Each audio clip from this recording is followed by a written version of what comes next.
Hello मेरे प्यारे दोस्तों, आप लोग देखिए कि एक मोस्ट इम्पोर्टेंट सवाल है जो कि कक्षा 10 में पूछा जाता है। तो आप लोग देखिए, कह रहा 8 मीटर ऊंचे भवन, मान लेते हैं 8 मीटर यहाँ पर भवन है। कितने मीटर है? 8 मीटर। 8 मीटर भवन के शिखर से, यहाँ से भवन है, शिखर हो गया यहाँ, शिखर से मीनार, मीनार के शिखर, यहाँ पर एक मीनार है दोस्तों। यहाँ पर क्या है दोस्तों? एक मीनार है। क्या है दोस्तों? मीनार है। ये बात समझ में आ गई? ये मान लो तो मीनार है, खाली ऐसे बना लो। ये है मीनार दोस्तों। ये है दोस्तों क्या? मीनार। मीनार भिखार मीनार के शिखर का उन्नयन कोण 60 अंश है। मान लो मीनार जो भवन है, मीनार के शिखर का उन्नयन कोण कितना है दोस्तों? तो ये मीनार हो गई। मीनार के शिखर का उन्नयन कोण 60 अंश है। 60 अंश। और उसके पाद, ये जो पाद का मतलब पैर, उसके पाद का कोण कितने अंश का है? 45 है। ये वाला दोस्तों कोण कितना अंश का है? 45 अंश का है। ये बात समझ में आ गई सबको? और कह रहा है उसके पाद का अनुमान पैदा है, तो मीनार की ऊंचाई ज्ञात करना। हमको ये वाली ऊंचाई ज्ञात करनी है दोस्तों। मीनार की ऊंचाई ज्ञात कर, भवन की तो ऊंचाई 8 है, तो दोस्तों इसको ऐसे मिला देते हैं और इसको भी ऐसे मिला देंगे। तो ये वाली भुजा जितनी 8 है तो ये भी बराबर रहेगी। ये भुजा मान लेते हैं यक्स, तो ये वाली भुजा भी क्या हो गई? यक्स हो जाएगी दोस्तों। हो जाएगी कि नहीं?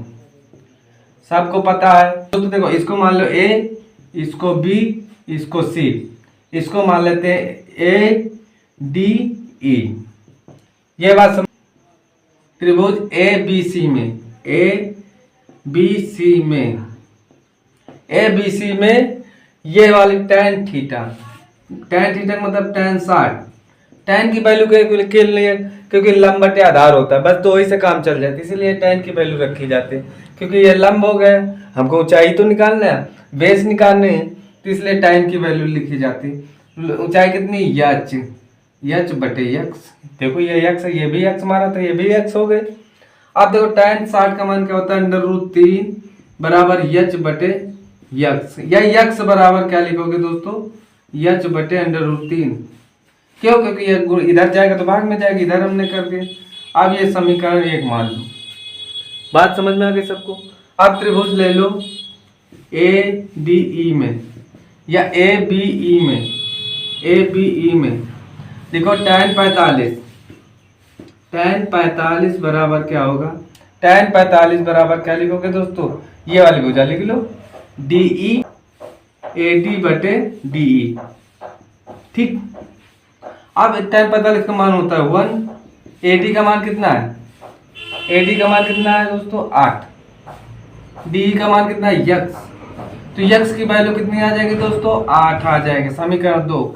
जब यक्स की वैल्यू 8 आ गई तो लिख दीजिए दोस्तों यक्स का मान समीकरण 1 में रखने पर, समीकरण 1 में रखने पर, 1 में रखने पर दोस्तों, जब आप यक्स का मान यहाँ पर लिखोगे समीकरण 8 में, तो यक्स की जगह 8 लिख दीजिए। 8 बराबर यच बटे 3, √3। तो यच बराबर क्या आ जाएगा? गुणा हो जाएगा 8 √3। यानी मीनार की ऊंचाई कितनी आ गई? 8 √3। अगर दोस्तों आप लोगों को हमारा वीडियो अच्छा लगे तो हमारा YouTube चैनल है सेवक सर मैथ ऑफिशियल। जिन बच्चों को इंटर के मैथ फिजिक्स नहीं आती तो हमारा चैनल जरूर सब्सक्राइब कर लीजिए। उसमें फ्री कॉस्ट आपको इंटर की मैथ फिजिक्स पढ़ा रहा हूँ। एक बार जरूर देख लीजिए, एक बार देख लीजिए, फिर आप जरूर कमेंट में बताइए।